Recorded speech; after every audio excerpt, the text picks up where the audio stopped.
Hello, my darlings. Hello, everyone. And we are live and in color. Okay, boys and girls, I have a special treat for you tonight. This has literally been a chat that I have waited for 5 years almost to have. I've got a special guest known as the Ranting Monkey from the Ranting Monkey channel, and this gentleman has been basically doing YouTube as pretty much about the same time as I did, about 2016, late 2016-ish, and he's got an awesome channel. He's got so many great videos. There's just too many to go through right now, but we will go and chat about it a little bit later on, about some of his great work. But for now, let me introduce you to the Ranting Monkey. Hello, sir. Hello.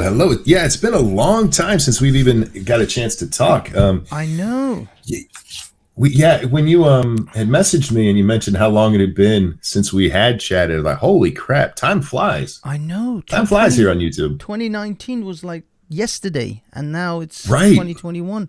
That was literally the last time I messaged you on Twitter, because it was on in the last tweet I sent was like 20. I think I sent one in 2020 at some point, but it was 2019 was the last time we actually had a back and forth, and then boom. Before I know it, here we are, 2020. Man, we're getting old. We're getting old fast. Yeah, definitely. I got the gray hair to prove it too, man. Oh, I wish I had hair. How you been? I've been good. What happened was, because you and I I remember you starting your channel around 2016, and that was when I started sort of thinking about seriously uploading to YouTube more regularly, because I had a channel long before that, but I never really did anything with it. I was just a passive viewer all the time. But then I saw I pretty much picked up your channel almost at its inception, at the beginning, those early days, and that's when I did that Nemesis video. I think you remember that one. Oh, I love the Nemesis video. One of my favorites. Yes, absolutely. The Ranting Monkey's my nemesis. So yeah, your stuff was awesome, was fantastic, and thank you.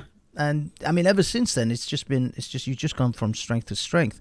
It's just, unfortunately, YouTube has not been your best of friends, I believe. Yeah, me and YouTube, we have a love-hate relationship with each other, and it's, to be fair, it's probably not even YouTube. It's YouTube's algorithm. We were talking before the show, and doing political stuff, which is what probably 90%, if somebody figured it out, it's probably 90% of what I do. No matter how you cover it, left, right, center, you're going to talk about things that YouTube's like, oh, you shouldn't talk about that. Exactly. And the algorithm is just like, oh, bad monkey. Bad monkey. I do it just because I love it. I came to YouTube a weird way. A friend of mine had been talking to me years, at least 5 years. He's like, you should go to YouTube. I'm like, I'm not going to YouTube. And then all this crap happened with me. I'm like, well, let me watch YouTube. And And I just started watching it. Like, I'll try it. I'll try it. And ever since, yeah, I've been hooked. As anybody who's seen me being all over the internet today can tell you. Yeah, I mean, well, actually, let's get into that a little bit. You kind of, you've had an accident or something happened where you've developed a back injury. Is that right? It's actually a neck injury. I just started getting this pain, and it was in my back and chest, and it made it so it was just so intense I couldn't breathe. Wow. But it would last for a few seconds and then go away, and it just kept getting worse and worse. And finally, like, I got to go to a doctor. And it turns out one of my discs in my neck was popping out and pushing into my spine, my spinal cord. And they went in and they fixed it, but unfortunately, it had been there long enough that it bruised my spinal cord. Oh. And there's no way to fix it. So basically, what it means is everything I feel is wrong. My brain is getting the wrong signals, and it just keeps me in pretty much constant pain. So. Yeah, it is what it is. Damn. So this started when? Around 2015, 2016? This would be January of 2016 is when it started. Okay. And I had surgery a couple months later, and yeah, I've just been this way since. Okay, so this was beginning of 2016, and as you know, as all things with life, when one door shuts, another door opens. You got into the YouTube game.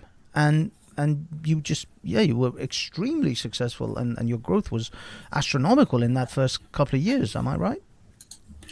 The first year, especially, because I was very, very lucky.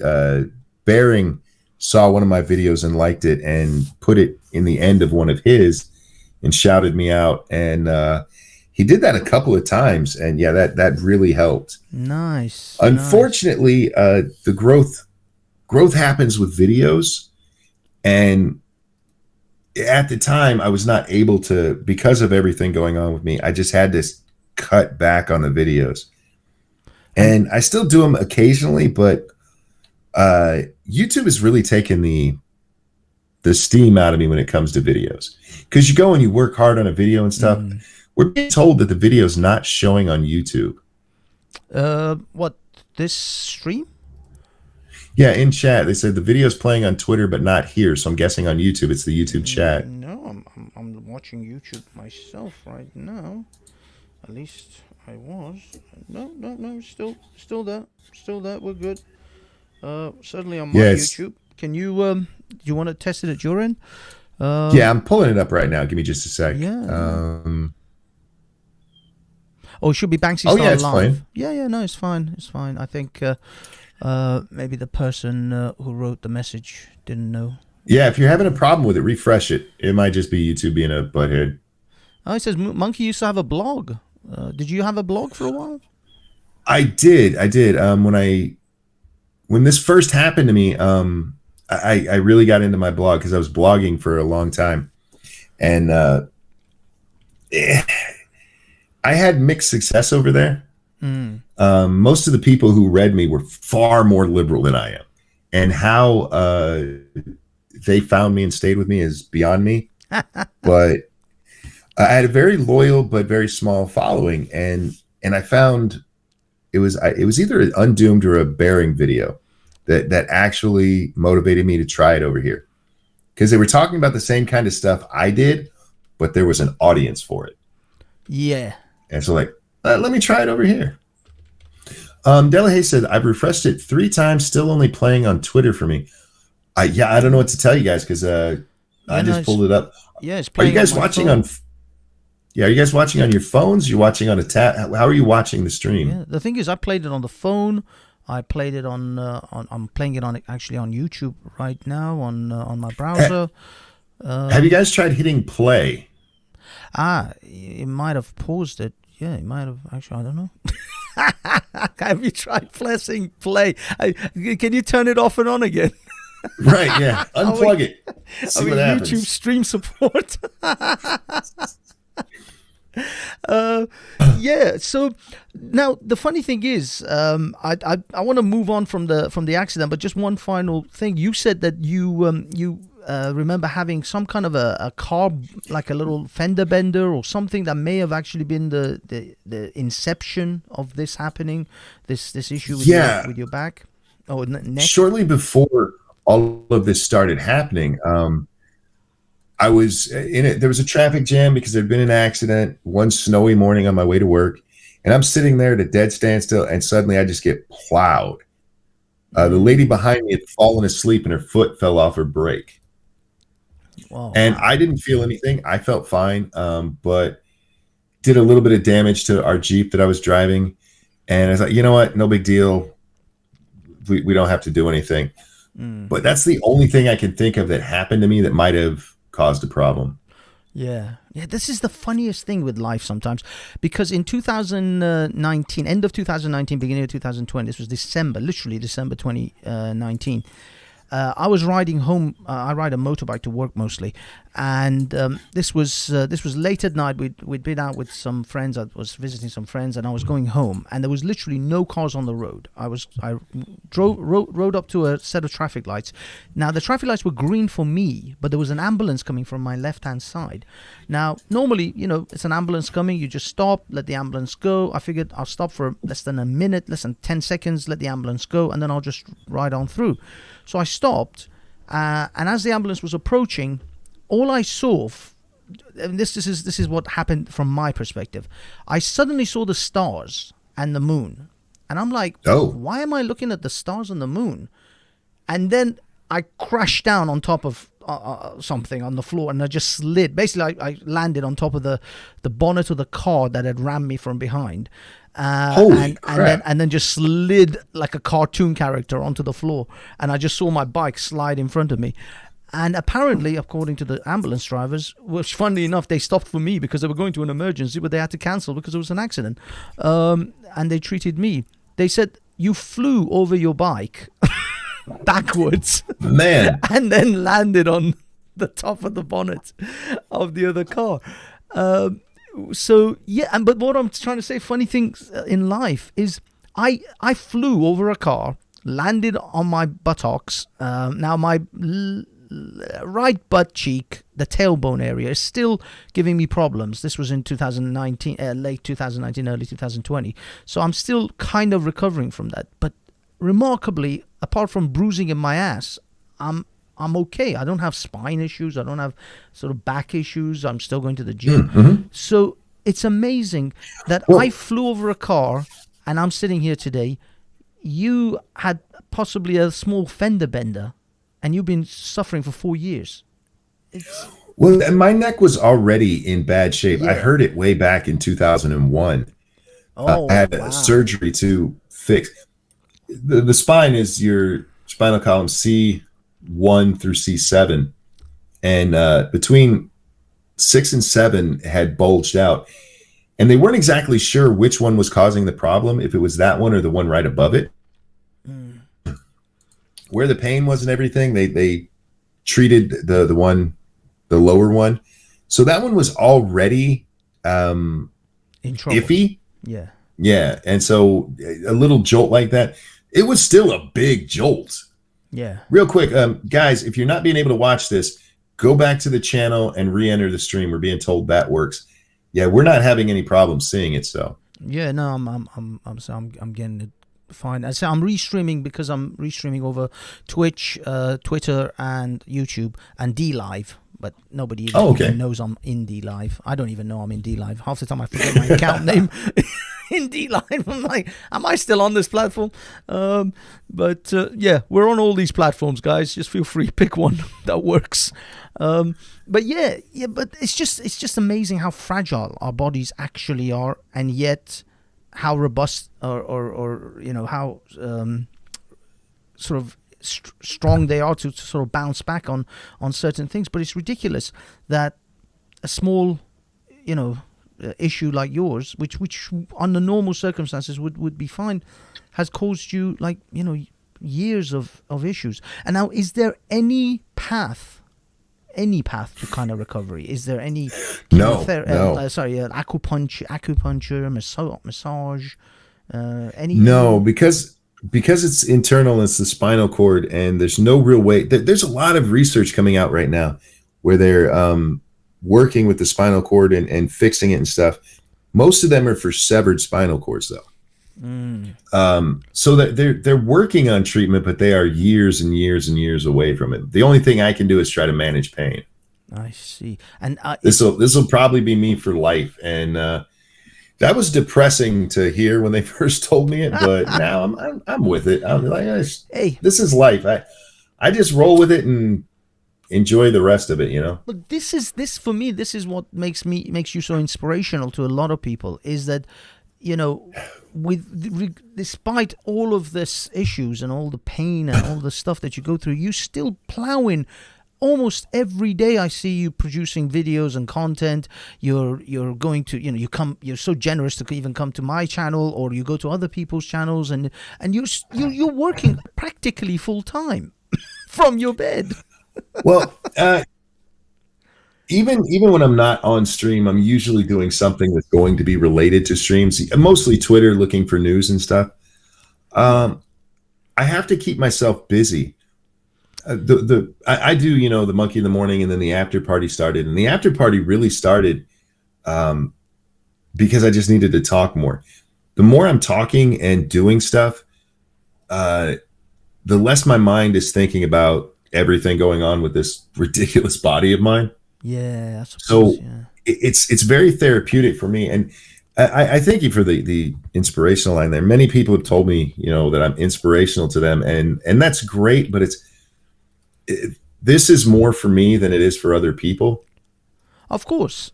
You're inspirational by what you do. You're not doing it to be inspirational.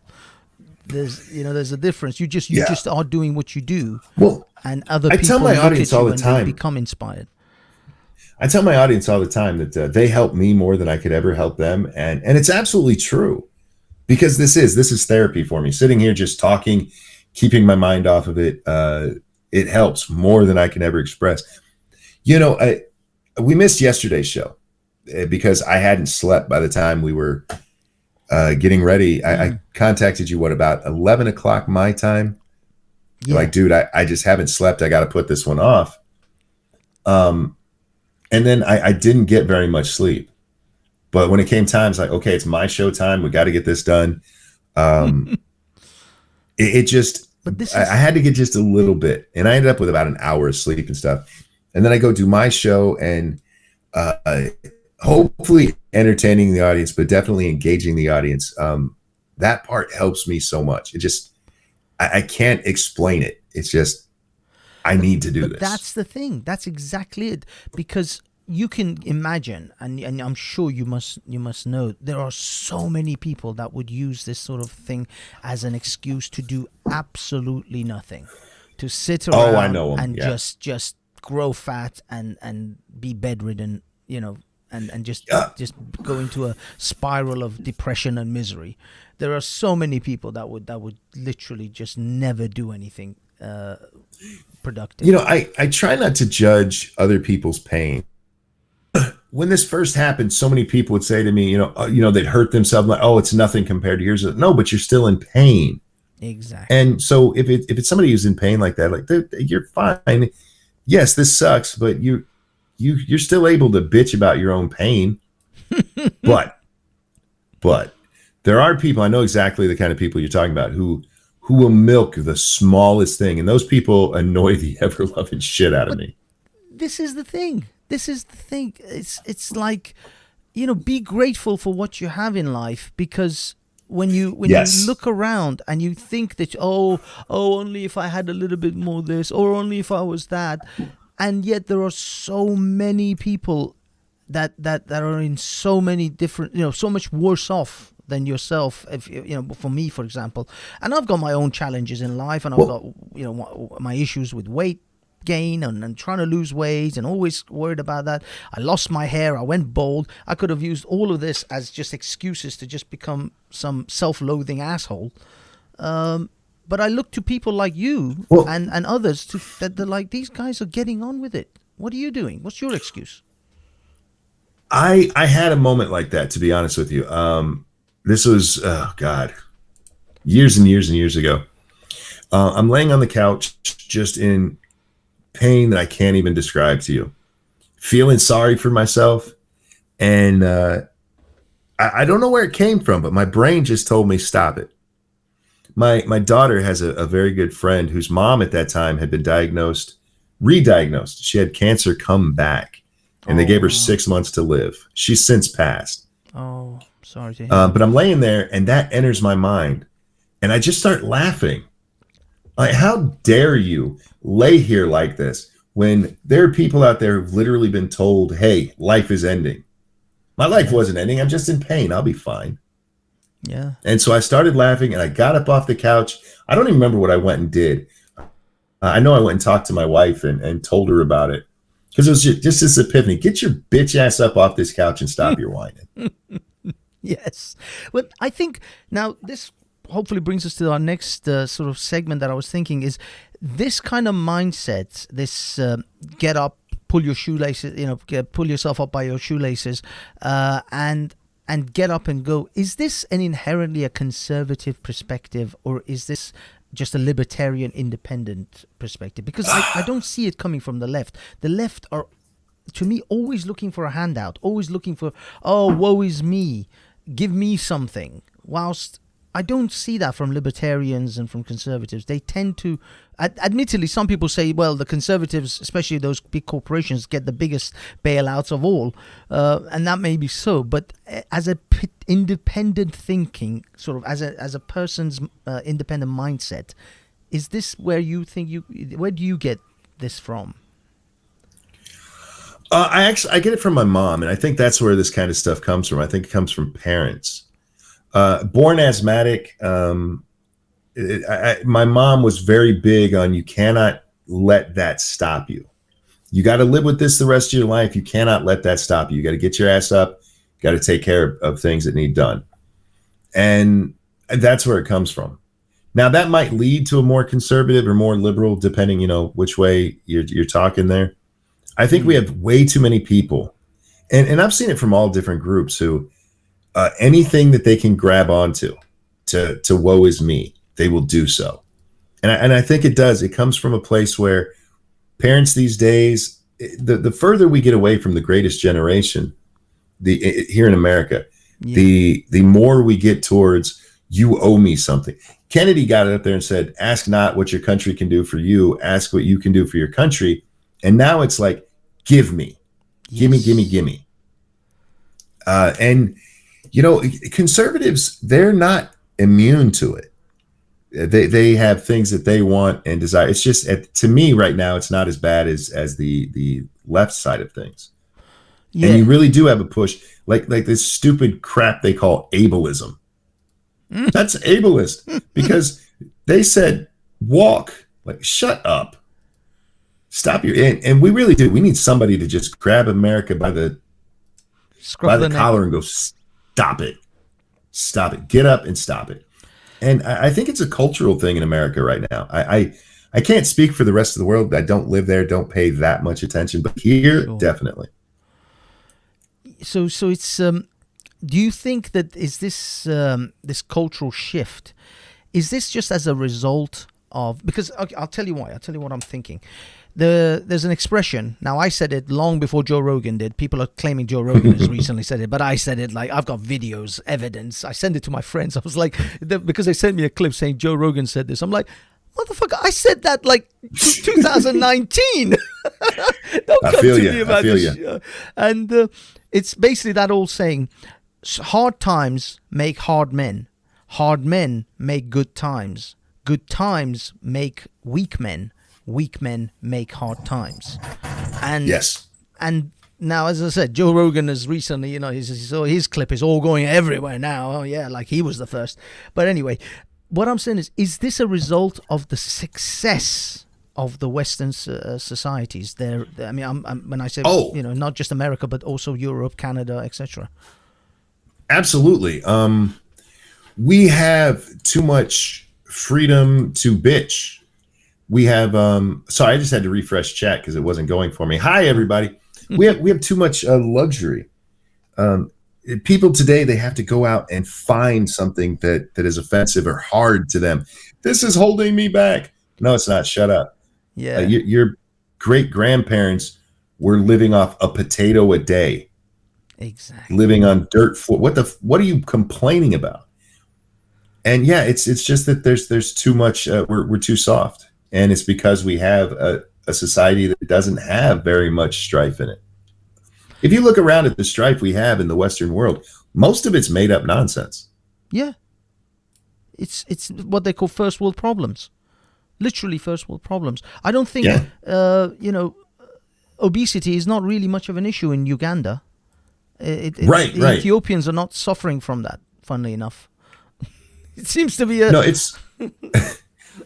it's amazing because I have the obesity argument a lot because there's a lot of stupid about that, and it's dangerous in my opinion. But there's this notion, oh no, it's just genetic. Like, really? How come that genetics is nowhere else except in the Western world? Well, this is the funny thing. It is now emerging in Arab Emirate nations, Saudi Arabia, Qatar, mostly those extremely oil-rich nations who are extremely wealthy. They are also now suffering from obesity. In fact, I heard somewhere, now I have to check that up again, but Dubai was rated as one of the fattest places in the world at one time. So coincidentally, wealth equals obesity.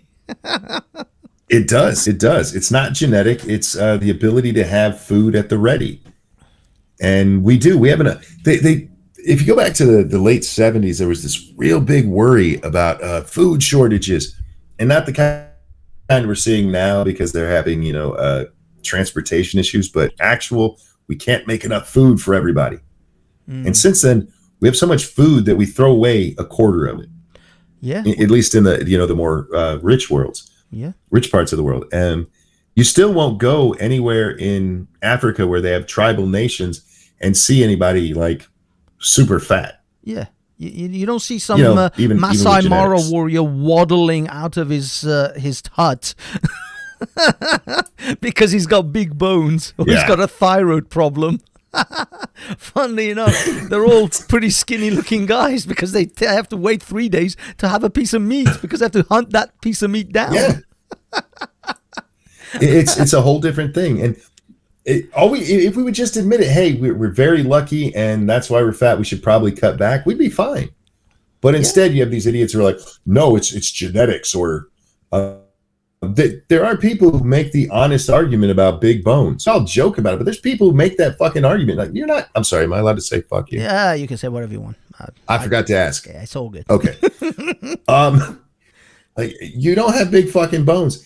There was I don't know if you know who Montel Williams is. Yes. He used to have a talk show, and there was this fat guy on there who insisted he had big bones. So he went and had him x-rayed. And turns out his bones are the same as everyone else. Everyone else's. He's just got a lot of fat around that you're bone. Just fat, dude. You eat too much.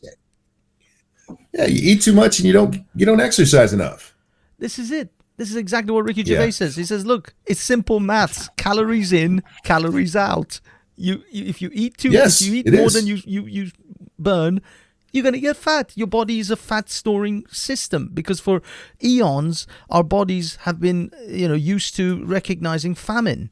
And so when your body has, plenty of food, it stores it up because it doesn't know when the next meal is going to come.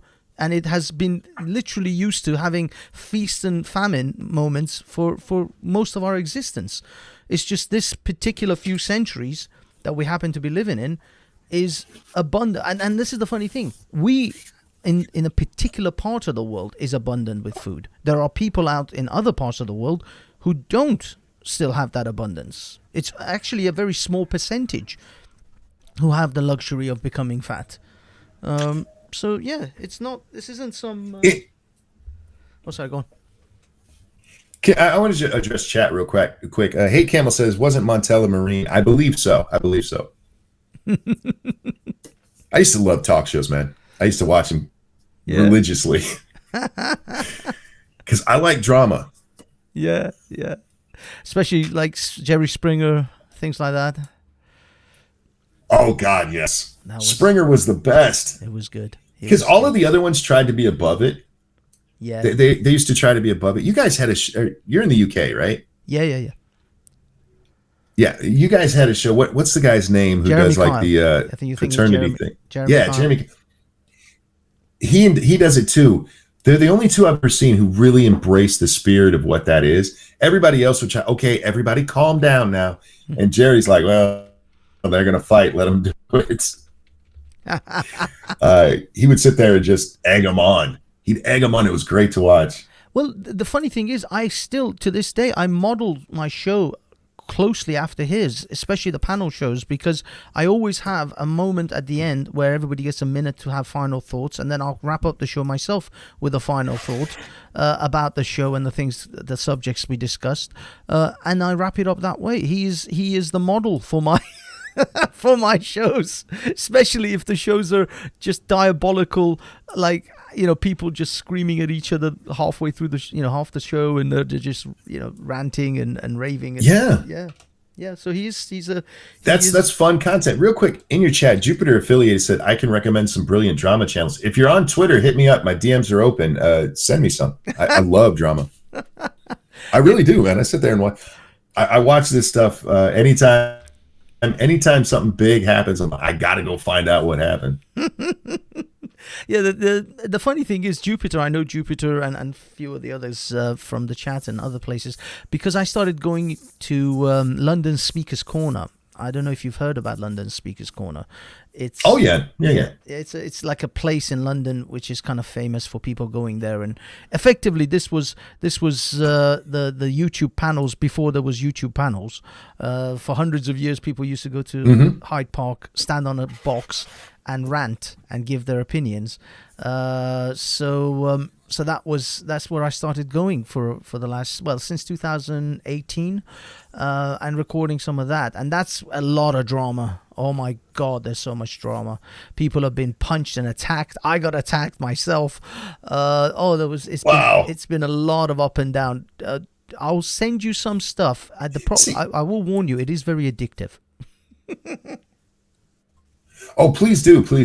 I really wish we had something like that in America. And, with our whole free speech thing, you would think we'd have something like that in Philadelphia or in DC, somewhere, like the founding of the country areas, where we just had a place where people could go say what they want to say. And that's that. I think Speaker's Corner is one of the greatest things in the world. I really do. Yeah, there's the thing is, this is something that we discussed with, because there are Americans who do come. Aaron Ra has come down to, I don't know, Aaron Ra, I presume. I don't know if you know him, the atheist. I don't know. Oh, okay. He's one of the old school atheists who started with like Thunderfoot, and that back in the day when Amazing Atheists, all the atheists used to dominate YouTube. Aaron Ra is like one of them, because a lot of religious conversation is taking place. I mean, it is actually right now highly dominated with conversations between Islam and Christianity. Basically, there's the Christian factions and then the Muslim factions, and they're all going, your religion is wrong and your religion is wrong, and so on. And Aaron Ra has come down a few times for that. And the Americans do say that if we had a Speaker's Corner in America, the only problem would be that most of the people would have died of gunshots by the end of the day. There might be a truth to that. This is probably why they don't have one. That could, it's amazing to me. They talk about the gun violence and stuff here in America. With as many guns as we have, it is amazing to me that there's not more people being shot.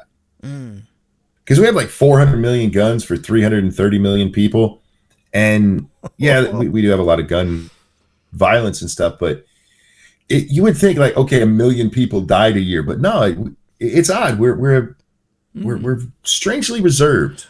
Well, I think strangely reserved. I think because I do follow some of that stuff, because obviously, like you said, you get involved in politics, you get involved in the gun argument in America. I used to be very lefty anyway. I used to be, proper Democrat type of Clinton supporter type of person back in the 90s and early 2000s. So I supported all of the leftist arguments before the left went completely insane. I mean, what do they call them? Drag queen story time is a line that I will never cross.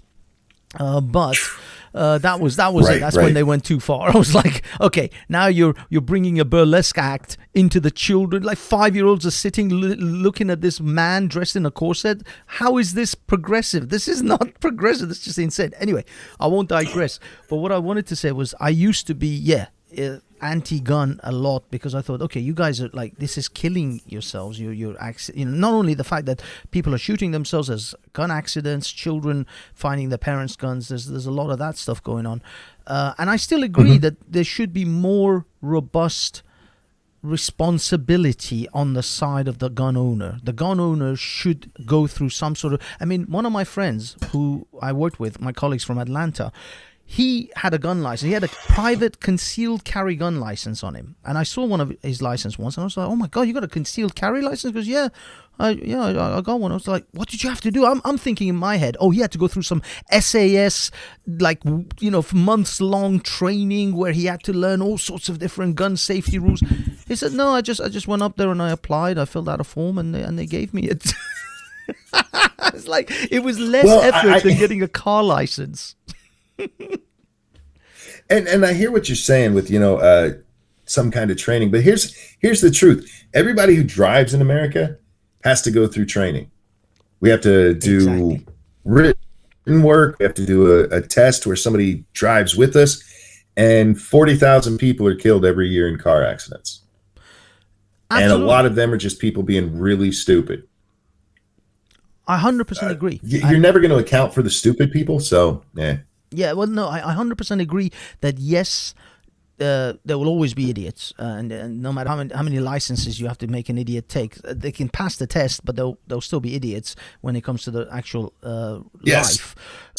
But to have a gun license that takes less effort than a driving license, I thought at least they'll be on par, like on the same level as each other. I hear you, but given our Second Amendment, I hate the idea of needing a license for a concealed gun. The one of the arguments for it is safety, safety, safety. You literally, if somebody didn't have a license for it and they're walking around with a concealed gun and you never saw it, you'd never know it. At any point in America, even in states where it's like, oh, there's no concealed carry without a permit, everybody around you literally could have one and you'd never know it unless they pulled it out. That's it. And a license isn't going to stop somebody from doing stupid like pulling it out. Exactly.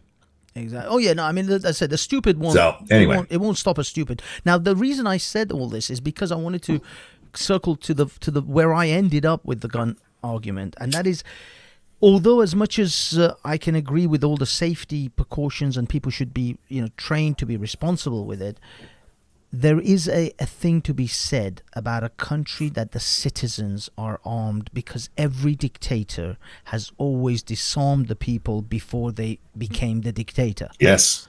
And so for me, I think you have to. Yeah. And for me, that's where the clincher came. It's to the way I see it is, the founding parents of the United States, they wrote the Constitution, they wrote the First Amendment, your freedom of speech and your freedom of expression, and then they wrote the second one to say, here is how you keep your First Amendment. So this is your First Amendment, and this is how you keep it. And to me... Yeah, I often get in arguments, real quick, in chat, Regional Range says, monkey's like a destiny for conservatives. Thank you. I take that as a compliment. I get in arguments with conservatives because they are so on the Second Amendment bandwagon, where I think the First Amendment is far more important. Yes. Because speech gets banned as well, and they rarely talk about that part of it. But the gun, it's right. But here's the thing: in America today, in the world today, the armaments that we have, having all these guns, literally, if our government wanted to, they could put down any rebellion we were able to mount. They'd have to have the military on their side, of course, but if the fully armed American military went against a whole bunch of guns or a whole bunch of guys who had, their AR-15s and their rifle, the American government would win hands down. Of course. But it would be so bloody and so unpopular that it would all fall apart for them. So it helps that there's that balance right there, that you really don't want to have that fight. Exactly. And that really does help. But go ahead. Yeah, but no, that's exactly it. That's exactly it. That the government has to literally have to contemplate.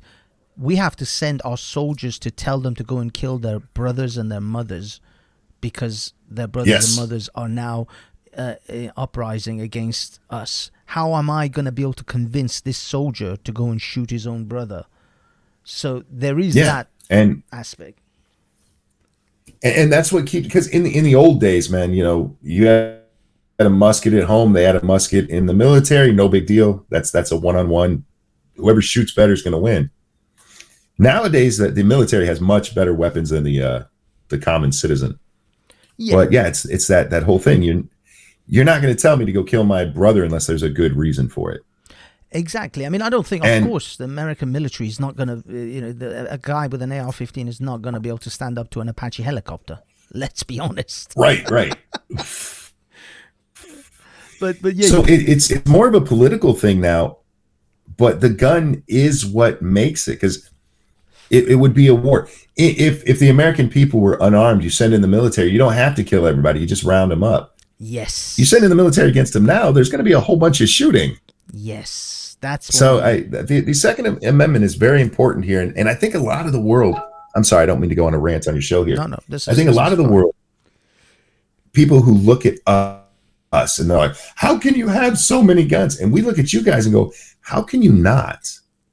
How can you trust your government when we see what happens all around the world? How can you trust them when they're like, okay, we have to take away your guns for your safety?" There's an old quote. It's been attributed to Franklin. I think he's the one that said it, and I'm going to be paraphrasing it. But those who would trade their liberty for a little bit of freedom Yes, deserve neither and will get neither. yes, Or sorry, for a little bit of safety. I'm sorry. Trade your freedom for a little bit of safety. Deserve neither and will get neither. yes, And it's true. If every time you trade some of your freedoms to the government, like, okay, make me safer, you're never safer, and all you did is lose your freedom. Good job. exactly. The funny thing is that the world or the various different free nations are now seeing that. Look at Victoria in Australia. Look at even Europe. Look at the Germans, the British. As soon as we get out to protest, bam, they bottleneck us, they kettle us in, all of that stuff. Yeah. And in other countries, they're even more brutal. In Australia, they're literally pepper spraying and clubbing the citizens. I have to admit, the police in Britain are far more reserved than that. They do get a bit rough when they, like the other day, they rugby tackled a young girl, and the guy was just literally this grown man was literally MMA fighting, Brazilian jiu-jitsu fighting this young girl on the floor. I'm like, dude. She's like rear naked choke. Yeah, like, what are you doing? Are you gonna armbar her in a minute? You're gonna ground and pound? What the hell is going on here? You're a grown ass man, and you're literally rolling around the floor with a girl. So yeah, there are events like this, and I think a lot of people's eyes have opened to why that Second Amendment is in the Constitution of the United States. Unfortunately, in Britain, we don't have a written constitution. We have a philosophical constitution, or an agreed upon constitution, but we don't actually have a written one like America, and that is, I think, sorely missing in Britain. A lot of people are asking for a written constitution, so that we know where we stand. The citizens know exactly their rights, because our rights can be completely wiped away in a single parliamentary act, depending on if the particular government at the time has the majority, which, like, for example, the Conservatives do. The Conservatives literally could wipe away slew of our rights, which they have already done. You know that if right now they passed the bill where if the police deem you're making too much noise at a protest, they can arrest you and cancel the protest. At a protest, you're not supposed to make too much noise. Well, we have things like that here, and in our Constitution, you have the right to peaceably assemble. And if it's just noise, that's where you're getting a little bit like, all right, leave them alone. But I mean, they've taken it over here to such extremes where they're just burning shit down and go, no, this is a protest. Yeah. And then like, why did the police come in and hit me with a stick? because you were burning shit down. Well, this is the two-tier policing as well. When Black Lives Matter are burning buildings down in America or defaming statues in Britain, the police kneel for them. Whilst when the anti-vaxxers or anti-lockdown protesters go out, they're clubbing them. It's like, yeah, and man, it's a horrible thing. We are in a really weird place here in America right now, with all of this, with policing, with our rights being kind of violated, and by kind of I mean quite a bit. And it's going to be an interesting time to see what comes of it. You know, you talked about your Constitution and stuff. I talked to foreigners, foreign to me, people from Canada or the UK and stuff, and they're, no, we have rights. I'm like, according to your own, even if they have a constitution like in Canada, like even with that, there's a thing where it's like, well, we can revoke your right at any time. yes. What the founders did here in order to change that, because they could change things, they could write amendments that screwed us over and took our rights away. But it takes so much to do it. You'd have to have an amendment to the Constitution to do a lot of this stuff. Exactly. But that's the key. Yes. The founders were really brilliant, and they're getting, besmirched these days, but the system they set up was based on the fact that they looked all around the world. These were very educated men, and they're like, these are the problems we've seen everywhere, and this is how we think we solve it. And I think they did a decent job. I absolutely think they saw the world, because this is the advantage of the United States. It's youth. Now, a lot of people, especially people from my end of the world, from the Middle East and Persia, who have literally 4,000 or 5,000 years of history, we look upon, and I have seen other people, and myself, I've done it. I look upon America as like, oh, you're just a little baby of the nations in the world. We are. We absolutely are. You're just like a little toddler. Bless you, but it gives them that advantage as well, because they saw all the kingdoms, all the rulers, all the empires, all the dictators come and go. And the founding parents of that nation realized, we don't want any scenario in which that is over there is going to be implemented over here. And so that's why they built, or they created the Constitution in such a robust manner, so that it can't be changed. It can be changed, but it can't be changed willy-nilly. No two-bit dictator can just rise up as a populist and just make changes with the stroke of a pen. No, you need the people to make those changes. Yes. You're ultimately a servant of the people, and the people have ultimate power in that nation. I'll tell you straight, in Britain, I'm not a citizen in Britain. I am a subject of the Queen. Yes, to this very day, I am a subject. I'm not a citizen. I'm a peasant. I'm a peon. And the Queen rules this land. And that is what the Americans didn't want. Sorry, go on. Hi, Mrs. Banksy. Yes. By the way, my troll is in your chat too. I don't know if he comes by here often, but I don't know. Just so, what's his name? Yeah, one of my trolls is here. We are a young nation, but we were born from you guys. Yes. The way Australia is, the way that Canada is. We were British citizens who founded this country. There were others, of course. There were people from different parts of the world, but the main group of them, they were all British subjects. So it's not like they were random, a tribal group of people who were like, screw it, let's make a nation. These were guys who they'd already been through it. I mean, Washington was a military guy for you guys. Yes, exactly. So, I mean, there's a lot of, and I understand, yeah, hey, kids, give them a little noogie. And I understand it, and it's just something you got to put up with, because we're less than 300 years old over here. Exactly. But what I mean is, it's still it's to your. I think it is to your advantage. A lot of people say America is the experiment in actually, ironically, as much as the left like to think America is some racist white country, it is actually an experiment in diversity of people and a new form of democracy and a new way of organizing your society. It still is. It's still in that experimental sort of period, I still think, because it's so young. You know, I think the experiment has proven itself, to be honest with you, at this point. Right now, it doesn't look like that because of all of the shit that they've brought back. Stuff we should be well past by now. But the experiment itself, I believe this is why America is so great and why it had its great rise and everything. It is specifically because we are the melting pot. Yes. Every group of people has smart folks in it. Germans, Africans, even Eskimos. There's somebody there who's the smartest. And when you get all of the smartest people together, you can do great things. And that's what America allowed. Because everywhere else is like, no, this is our country. We're going to do our thing. You guys go over there, you do yours, we'll do ours. No big deal. In America, we're like, come here, let's make something great. And I think it's proven itself. It's not even a situation. I mean, sometimes I look at America and I think it's not even a situation where they say, come here and let's make something great. They say, come here and make your life great.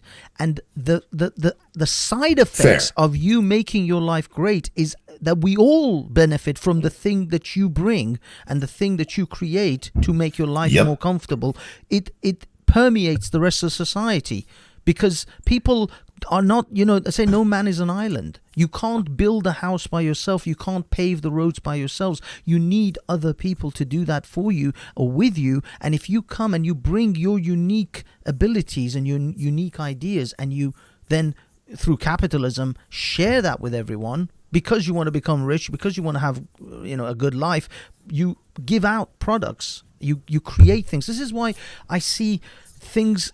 I was never worried about China's out innovating the Europeans, or even Japan for that matter. If you notice, the Chinese and now the Japanese, admittedly, because of their Western influences, their society's changed. But the Chinese and even the Japanese in their early sort of since the Second World War, I never thought of them as a threat to innovation. They could imitate, but they were never really innovators. The iPhone didn't get created in China or in Japan or in North Korea. It got created in the United States. The internet didn't emerge in Saudi Arabia. It emerged in America and in the West because of the society and the mindset that these societies cultivate that encourages that exploration into the unknown and exploration into innovation. Things that the people of those countries just are not encouraged to do. So they can copy what the West does, but the West will always have the edge, at least for now, until they stop innovating. They will always have the edge as long as they are pushing those boundaries, and as long as they're innovating, and as long as they're making the next great thing. The other nations have to wait. The Chinese will take something we made. They steal a lot of our technology. They steal a lot of yours too. They steal technology and then they just make it cheaper. Exactly. Their phones and stuff. It's our stuff just made cheaper. Yeah. I'm trying to think of the last time I can think of a Chinese innovation. Gunpowder, paper. Yeah, gunpowder was a good one, but that was thousands of years ago. Exactly. Yeah, noodle, gunpowder. Well, spaghetti, because the Italians took noodle. Spaghetti's great. Yeah. Yeah. Paper and gunpowder. That is literally the last time I can even think of it. An original Chinese innovation that no one else, that they didn't emulate the West with. Even the Japanese in their heydays, they had some abilities. Again, I think paper and stuff as well, but also like some aspects of martial arts or some aspects of other things. But really, since the Second World War, if you look at these nations, they have only imitated. They can't innovate. Even in the Middle East, even in the Arab nations and Persia and Iran and places like that, the Iranians are perfectly capable of innovation. They were the hub of innovation 4,000 years ago in their empire. But when they became Islamic and when they became restricted in their mindset and they became boxed in their ideology and they became absorbed into their Islamic ideology, all of that came to an end. all innovations and experimentation, and because I mean there was also the work of Al-Ghazali where people thought that where people got this idea that that mathematics is the work of the devil. And so they became superstitious, and all of that just got, the whole enterprise in the Middle East just got squashed, around I think it's like the 10th, 11th century. But these people, what I'm trying to say is these people there are people amongst them that are capable of innovation, that are capable of out of the box thinking, but those people can't survive. They have to come here to do it. Exactly, because they can't bloom in those nations. They can't grow in those nations. Those nations stifle their abilities. So they have to come to the West. They go to American universities, or they come to British universities, and that's where they can grow. That Steve Jobs. Well, Steve Jobs was a Syrian. He was an Syrian refugee. It's amazing how many people around the world, especially world leaders, go to like Oxford. Yeah, absolutely. They all go there to learn because that's where the learning is, and then they go back where they are and they don't do anything with it. Yeah. It's amazing to watch. But I'm very, very pro-America, if you can't tell. Just a bit. We've had our problems for sure, but we've done so many things right, and we're not the world power on accident. It was the way it was built, and we probably would have blossomed a lot faster without some of the horrible shit in our past. But if you follow the progression of America and its rise as the superpower, that comes as we get more and more inclusive of everybody. It just does. Well, the more rights we gave people, the faster shit started going. Exactly. And this is the irony of this modern sort of leftist mindset, is that they are trying to make everyone inclusive by making everyone exclusive. You can't culturally appropriate this. You can't do that. You can't, touch upon this other culture because, well, that's their culture. Actually, the whole idea was that we share our cultures. We share our ideas. We share our food and our clothes and our hairstyles and all the rest, because that's what made it actually good. Not separating these people's cultures, but trying to bring people and enjoying each other's the fruits or the good parts of each other's culture.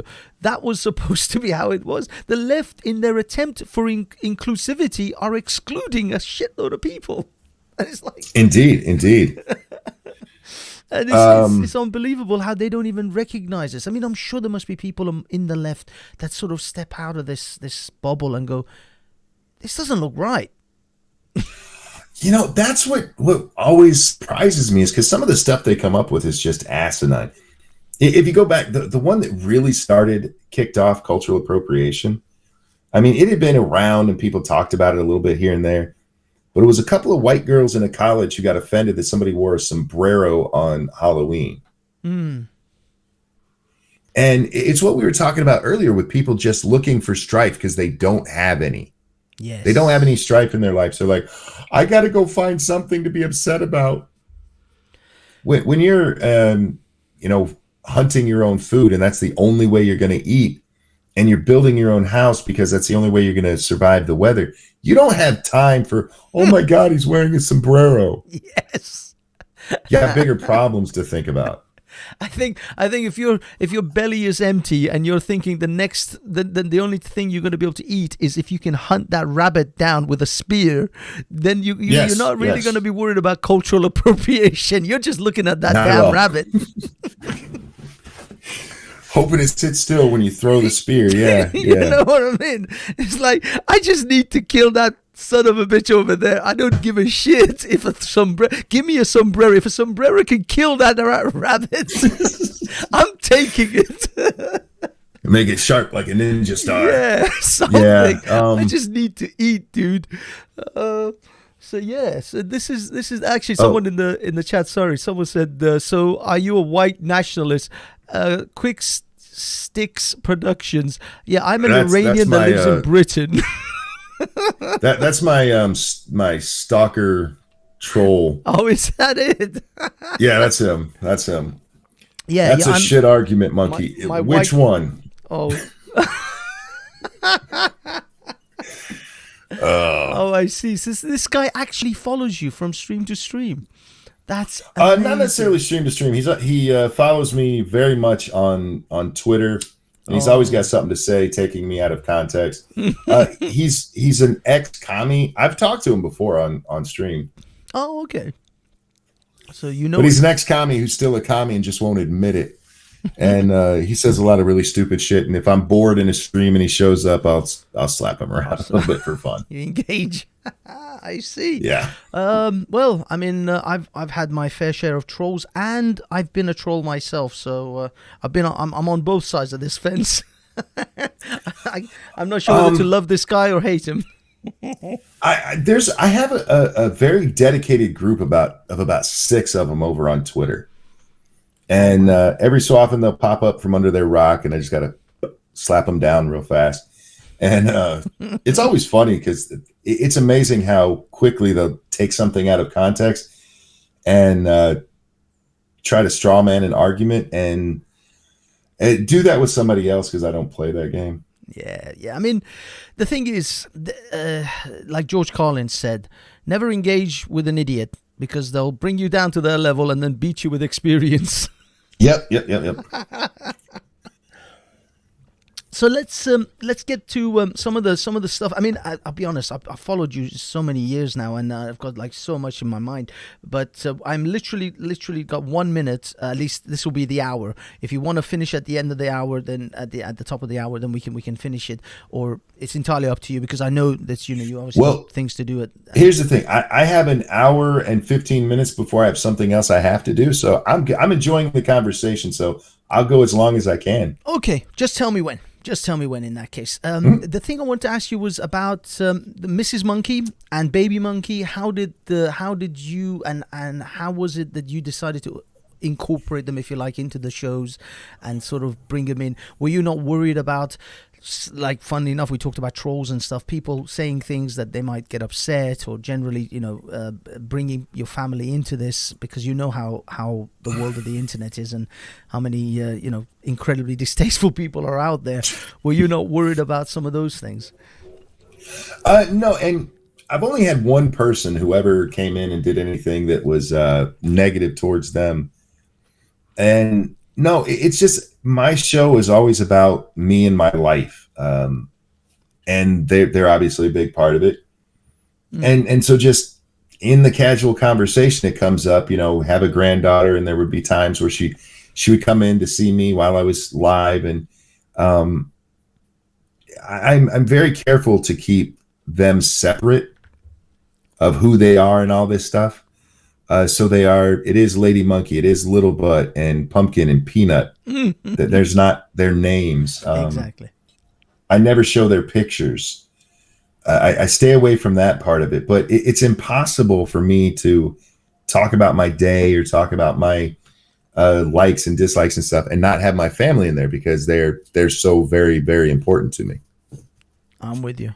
No, that is actually an interesting thing. Is how about your anonymity? Actually, that's the next thing I was thinking about. Is you mentioned you kept Baby Monkey and Mrs. Monkey out of the, at least their real names and stuff, out of the limelight, which is very wise. I highly recommend that anyway from the internet. I myself broke my my own personal kind of, if you like, limitation, or my personal thing about keeping my face off the internet. I mean, right now I'm actually, you can see me on the show, so you can I've stuck myself out there because when I went to Speaker's Corner, it was really Speaker's Corner that broke that. I kept myself as an avatar for literally best part of 20 years almost on the internet, and even my picture wasn't even available for anyone to find. But eventually, when I went to Speaker's Corner, it just became impossible to stay out of the other people's cameras. So I could, I could not, I could keep myself behind the camera myself, but other people were recording me on the other side. There's another. Literally, I'm recording this guy talking, having a conversation in front of me. There's another dude directly opposite me. He's recording and he's broadcasting, or he's gonna put his video on YouTube soon. So it was almost impossible. The only thing I've managed to do is keep my name out of the limelight and keep my name anonymous, but my image, unfortunately, was something that it broke. But you've managed to keep everything, your image, your name, everything out. Oh no, I haven't. Oh, have you been doxxed then? I've been doxxed, absolutely. Oh, interesting. How did that happen? I'm not going to explain how it happened, but somebody they were just trying to show how smart they were. Oh, I see. And they doxed me on Twitter. It's been removed since, but it's not that hard to find. Now my face you can't find. The only place you can find that is if you know certain people on certain social media sites who know me in person. I've never posted a picture of myself. Oh, fantastic. So they only found your name. They didn't really find your images. Right. There's no images, just my personal information. Thank you for that, by the way, dickhead. If I had better internet, I probably would have done a face reveal long ago. Because the simple fact is, when it comes to the kind of content I do, you're better off having a face on screen. And there's a lot of people who tell me, no, never do the face reveal. If I had the choice, I probably would have done it a couple of years ago, just because it does.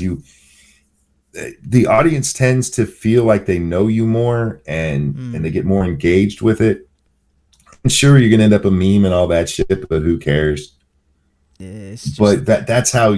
And especially these days with bigger creators, they won't work with somebody who only has an avatar. Yes. So if you ever want to grow, you almost have to. I think someone like Dave Rubin, for example, wouldn't have anyone who's just an avatar on the show. I think he did a whole series back when he was first starting where he had YouTubers come on his show, but all those YouTubers had to be on camera. And he wouldn't do it without them being on camera. Ironically, that was during the period where I didn't want to be on camera, and that was before I went to Speaker's Corner, so I didn't even apply for anything like that. It would have been good promotion, but I just didn't go for it because I didn't want to be on camera. What made me think about it and decide that was something that I probably should do and would want to do was actually Roaming Millennial. She went to some conference somewhere, and I realized, I'm like, I could never be invited to a conference like this. That's not right. That I think I would be, but it's like, if it ever got to that point, I would never be invited and be like, okay, go ahead and wear a monkey mask while you're here. Yeah, you could show up in a monkey suit. Right. Nobody's going to take that seriously. They'll be like, no, sorry. So yeah, the lack of a face reveal is all just on the technical side. Yeah. I mean, as I said, for me, the choice was kind of taken away from me anyway, because as soon as I went there and as soon as I started trolling some of the people from Speaker's Corner and messing with them and bantering with them, they were all hunting to find my image. And then there were people who were literally purposefully recording me at Speaker's Corner just to make sure that I'm on camera. And so it was impossible. It was virtually impossible to try to stay anonymous in that way.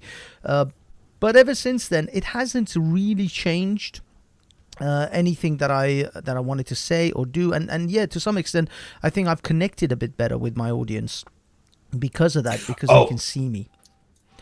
If my audience could see me, they'd see just how often I talk with my hands. And they'd get to see the expressions that go on with some of the more, let's call it, fiery content. Now, here's another thing. Have you ever thought about having your avatar put in a more full body sort of an image, so that you don't just have the head, but you actually have because I've seen a lot of people who make avatars, like a good example, Atheism is Unstoppable. Now, the funny thing with Atheism is Unstoppable, he is fully doxed. Everybody knows his first and last name. Everybody knows practically his address. And yet he still keeps himself as the kangaroo avatar. Even though his pictures are all over the internet. You just type Devin Tracy. Boom, his images are everywhere. I've gone back and forth with the body with the monkey because I like that I can just slap this face on anything. That's true. And once you have a body to it, it doesn't. I mean, it kind of can work. The whole avatar here, it came to be just because I had used a monkey for a long time, and I needed a monkey that I could very quickly change his expression. Yes. And that was for the blog. Each blog had its own different monkey on it. Oh, each blog post. And you drew these yourself? Oh, yeah. These are very easy to make in Photoshop. Yeah. Yeah. They're just a couple of circles. That's what I mean. And it was done that way on purpose. But I kind of like that it's that way, and that if it does have a body, I mean, there have been times people have drawn bodies for it, and that I've like fan art and stuff that I've shown, which I really love. But the monkey himself, I don't know if he'll ever have a full body. So I just like it. I like the face. Yeah, it's the facial, and then you do have actually good facial expressions. You change that a lot, and I say I love the Mrs. Monkey and the Baby Monkey avatars as well. They look amazing. But yeah, I actually, this is the weird thing. I was just thinking when you were talking about the avatars, like it would be really weird. Like when I saw Bering's picture, I still see Bering as the bear. I don't visualize his real image. I just see him as the bear. Sure, yeah. Because I mean, even now, even though he's been doxxed and his photos out there, he still uses it. So yeah. And I think it's the same with you. I think everyone would still see you as this avatar, even if your real face was ever showed. It just would. I think it's so familiar. You just get used to something that's familiar. And yeah, I if I ever do a face reveal, the monkey will still be there somewhere. I mean, he's the watermark on my page, so he'd always be on a video anyway. Yeah. But no, I love my monkey. I really do. Let's get into some of the stuff about. Well, actually, there's two things. One is about your religious ideas, and are you a because you are conservative, and most conservatives tend to be kind of religious as well. That kind of comes with some of the package. Are you religious? Are you a religious Christian or any other faith? I am agnostic. I was raised as a Southern Baptist, but when my mom died, I had myself a crisis of faith, and I came down on the side of I don't believe this shit. And I think if you're being honest, that you cannot say, I know there's no God. 100%. You can't say that. Because you have no more proof that he's not there than anybody else has proof that he is there. Absolutely. So the logical, and I'm very, very much up on my logic, the logical conclusion is we don't know. And so that's what I go with. But when it comes to things like bashing Christians in the United States, man, that's like a fucking pastime. I see a lot of it that's unfair, and I will get involved in it. Be like, if you're going to do this, at least be fair about it. And then I see a lot of atheists. I'm using giant fucking air quotes here because they're not atheists. They're anti-Christians. Yeah, who are like anti-theists. Well, no, specifically anti-Christian, because they will flat out refuse to say a single bad thing about Islam or a single bad thing about Judaism. But they will bash the shit out of Christians, man. Yeah, you're right. I think there is almost this given, you almost get a pass if you can dump on Christianity. Although, as I said, the atheists on YouTube, especially the old school ones like Amazing Atheist, Thunderfoot, even Atheism is Unstoppable. These guys go after Islam. They've gone after Islam several times. Yes, several times. But compared to how much they've gone after Christianity, not even close. I think I know why. I at least I can imagine why. Pussies. Excuse me.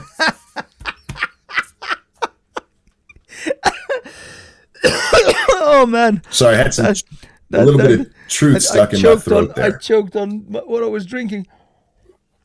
That is a definite possibility. giant vaginas. But Well, look, especially if you're here on YouTube, you can say whatever the hell you want about Christians. You have to be careful what you say about Jews, and you better toe a very fine line if you're going to talk about oh my God, yeah. Muslims. Well, the Jews, the problem with the Jew thing is, there's a lot of sort of anti-Semitism that gets coupled into that, and the same with Islam as well. A lot of people, can easily veer into becoming anti-Muslim rather than anti-Islam, and I get that all the time. I'm considered like a giant Islamophobe and hater of all Muslims, even though literally my family members are Muslim and they've been to Hajj. My grandmother, my mum, they've been to Hajj. My mum is not a Muslim anymore. She converted to Christianity. But, my aunties, my uncles, they're all still Muslim. They still, consider themselves Muslim. So I'm apparently a hater of my own family members. So that's how these guys rate it. But the thing is, I think that the reason the Christian atheists or anti-religious people only talk about Christianity, or they take much more pot shots at Christianity than they do as Islam. I don't want to say that it's because they're pussies. It could very well be that, but I also think that people talk about the things they know. If you're not a Muslim, if Islam isn't really impacting your life on a regular basis, you're most likely not going to be constantly harping on about it. Whilst if Christianity is what's, affecting your life, if you're getting it in the ear from your mom or from your friends because they're all Christian and you're not, then that's probably the thing that's most on the forefront of your mind. For me, Islam is that. I talk about Islam as often as I can because Islam does impact my life on a regular basis. Christianity really doesn't. It's especially for Americans, Christianity is a much bigger part of our lives. But it's amazing to me that most of the criticism that I see of Judaism, it's not actually anything about Judaism. It's the Jews are controlling things. It's not anything that's in the Torah or in the Quran. If they're talking about Muslims most of the time, like, oh, they blow shit up. I see very little of them going after, what the books say. Not to say nobody does, but very little of it if they're going to even talk about it. Your point about what they know, in America, Christianity is much bigger. You have almost every politician we have has to come out and tell you that they are a Christian of some sort. Yes. But especially Republican, here's my problem with conservatives. Even our Democrats up until probably 5 years ago. Even then, you had to. Okay. My problem, though, okay, you're atheist, you don't like any of it, but you're going after Christians. Then say that you're anti-Christian. That this is what you're going to do. Don't fall behind. Oh, I'm atheist. I don't believe in everything, but I'm only going to bash one thing. I mean, at least be honest about what it is.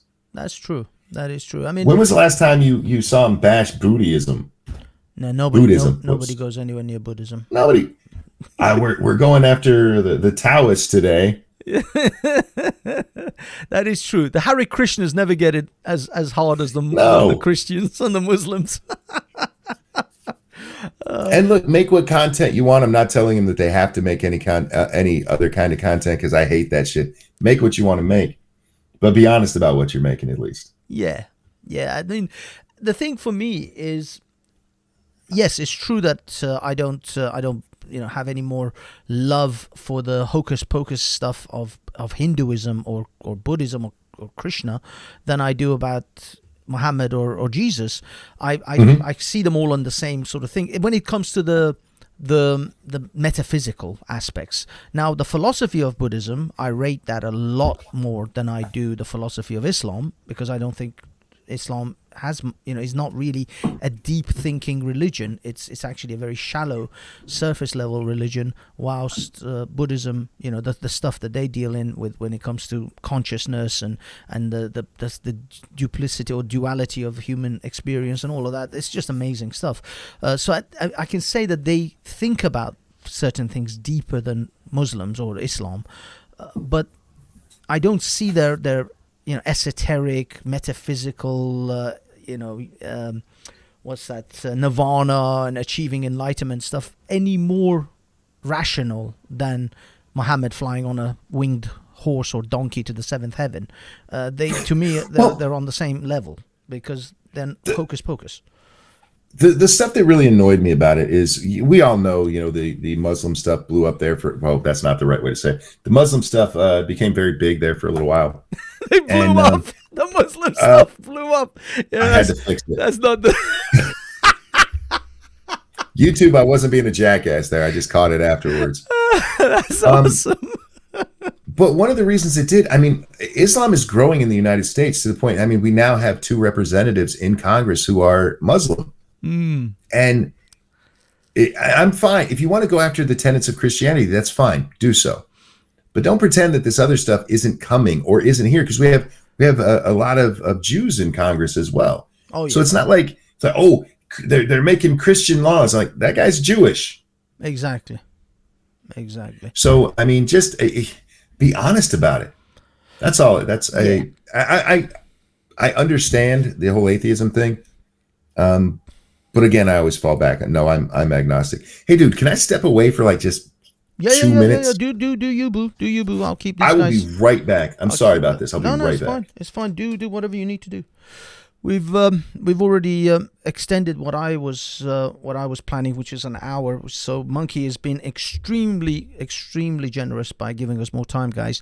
So we'll do a little recess for him, and I'll keep everyone entertained in the meanwhile.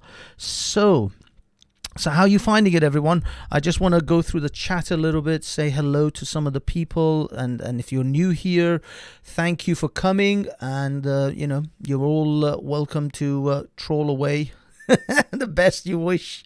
I don't have that much of an issue with you guys trolling, but of course, if you try to say certain things which are against YouTube policies, then I'm afraid for the channel's sake, I have to kind of be a bit brutal on that, because you know how it is. YouTube is our master and keeper, and so we have to abide by the master's will.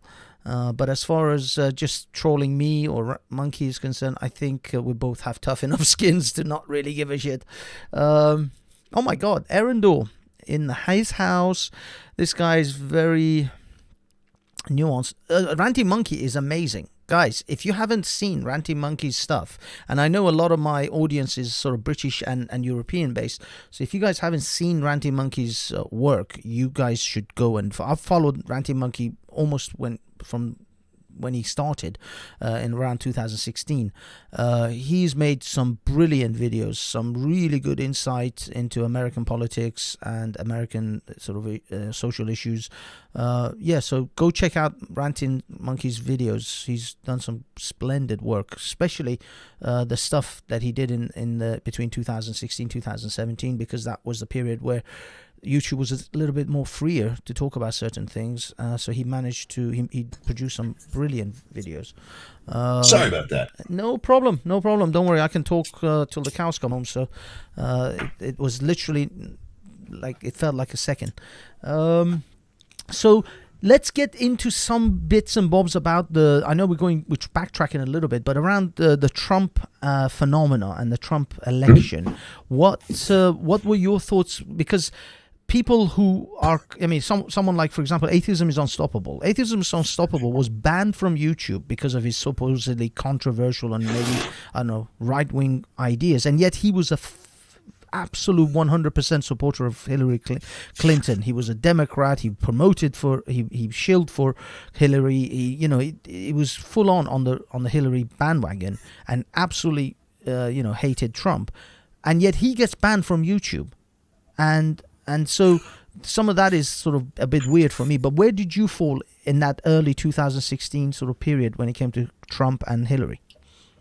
I thought they were both horrific candidates. If I had to have one, I would have preferred Trump, which is what happened. But that was based entirely on the fact that we knew there was going to be at least one Supreme Court pick, probably 2, and he ended up with 3.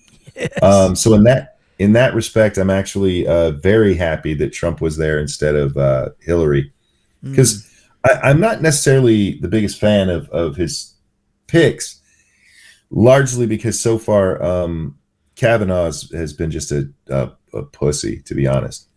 But he was a bit like that. He didn't. I never saw this man of great strength and this guy who's going to really stamp his foot down. He wasn't. He was going to be always a centrist, little bit, wet noodly. Yeah, but when it comes to the Supreme Court, what I look for is somebody who's going to uphold the Constitution, and that's not always been the case with the people we have. And Hillary would have picked more people like Ginsburg and more people like Sotomayor, who are very, very liberal, very liberal. And at the time, this is when people are talking more and more about not letting people say certain things. And we actually had a case come up before the Supreme Court right before the election back in 2015, where the Supreme Court had to come out and say, no, hate speech is not a real thing, which in America shouldn't have to be said. Yeah. So that to me was the only really important thing, but I didn't like either of them. I thought both of them were horrible, horrible picks. Hillary the fact she rode Bill's cum-stained coattails all the way into office, and Trump just because he didn't seem to take it that seriously to me. Yeah. To me, it almost seemed like a joke campaign the whole time. I swear, I thought when he was elected on election night, he's going to go, like, sorry, guys, it was all a horrible mistake. Just going to give it to her. I changed my mind. Right? His speech on election or when they announced that he won that night, kind of changed my opinion of him, because if you saw him come down there, you just won the election to the presidency of the United States, and usually there's this jubilance with the candidates. You can tell they're obviously happy, and Trump looks solemn. Yeah. Like this moment means something. And so yeah, it was that got me a little more in his corner. And like I said, the Supreme Court thing was if I would have voted for either of those two, it would have been Trump based on that. Yeah, the Supreme Court nominations afterwards that they came out. Of course, at the time, no one would have known whether he would get 2 or 3. Certainly not 3 nominations. He might have got 1 or 2 at best. But either way, 3 for a one-term candidate is a lot. Oh yeah, that is huge. This is why they were all the liberals. I was watching John Oliver on his show, and he was literally praying. This guy who clearly is probably an atheist, praying to Almighty of whatever religion to keep the old lady. I forgot, Ginsburg. Is it Ginsburg? Ginsburg. Yeah, Ginsburg. Just keep her alive until Trump is out. Yeah. Everybody was pretty sure he was going to get 2, but getting 3 was. That was a cherry on the top. I mean, it is a giant. I mean, from my perspective, and the same with Brexit in Britain, these were just big middle fingers to the establishment and to certainly to the left. And I mean, I wrote, and my brother chastised me for this, when we voted for Brexit and Brexit won. I wrote on my Facebook, I just voted to leave because I wanted to be a bit of a cunt, but I never thought we'd actually win. Nice. And my brother was like, dude, what are you doing? Because my brother is like a proper blue-pilled lefty, straight down the middle. Everything to do with the left, he's 100% on board. And he's like, no, don't write these things on your Facebook. When you want to get a job, employers look up your social profiles and stuff like that. I'm like, dude, I don't give a shit. This is just too funny not to post. Yeah, no, I get you. The stuff around Brexit and the stuff around Trump, I mean, it was almost, you're right, it was a rejection of the nonsense we saw. Unfortunately, I think it accelerated it. Yeah. They doubled down. It kind of had there was the backlash from it was ridiculous, especially here. I don't pay attention too much to your media, but our media is very influential. And oh God, did they hate Trump? God, Yes. do they hate Brexit? It's just it's ridiculous to watch. And I think we're seeing right now a little bit of a correction, not much of one here in the States, but a little bit of a correction where they're like, oh, wow, we might have gone a little too far. Not a whole bunch, just a tiny bit, little hints here and there. I mean, do you believe this thing that the government, the media was harping on about? There was an insurrection in God, was it January? Was it January? January 6th. January 6th. That's it. How much of that do you actually buy? It wasn't an insurrection. It was a small riot of some really stupid people. We had actual insurrection stuff going on in this country that they were encouraging. Yes. We had 6 blocks in Seattle taken over and declared not American territory anymore. Oh yes. Do y'all know what insurrection means? Yeah, I remember that. What was it called? Oh damn. They called it. Oh shit. They had a name for it. Didn't they? Chad or Chad, Chop. Chaz, or something like that. Yeah. Chaz and Chop. Yeah. Chaz and Chop. Same place. They just renamed it. Yeah. But what happened on January 6th was a mob showed up and they got all riled up and a couple of them got violent. But for the most part, the people who even went in the Capitol, they walked in, they looked around, and they left. Yeah. That's what happened. And they're being held as though they're some kind of violent terrorists. Yeah, you would have thought they were the instigators of 9/11. The way they treating them is like I'm pretty sure even Osama bin Laden wasn't treated this badly. There is nowhere in the country, no jurisdiction in our country where those guys would still be in jail for what happened if they did it anywhere else. That is true. What they're doing, it's a political thing. It's we have to look like we're tough on domestic terrorists. Shut up. Domestic terrorists, people with buffalo hats on, that running around being dicks. That's if that is your terrorist. Yeah, if that is your sort of domestic terrorist, I'd like to take you to the Middle East and show you some domestic terrorism.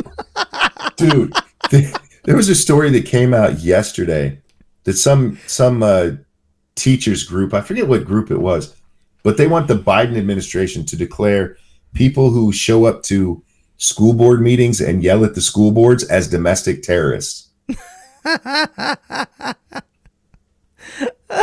This is what I mean.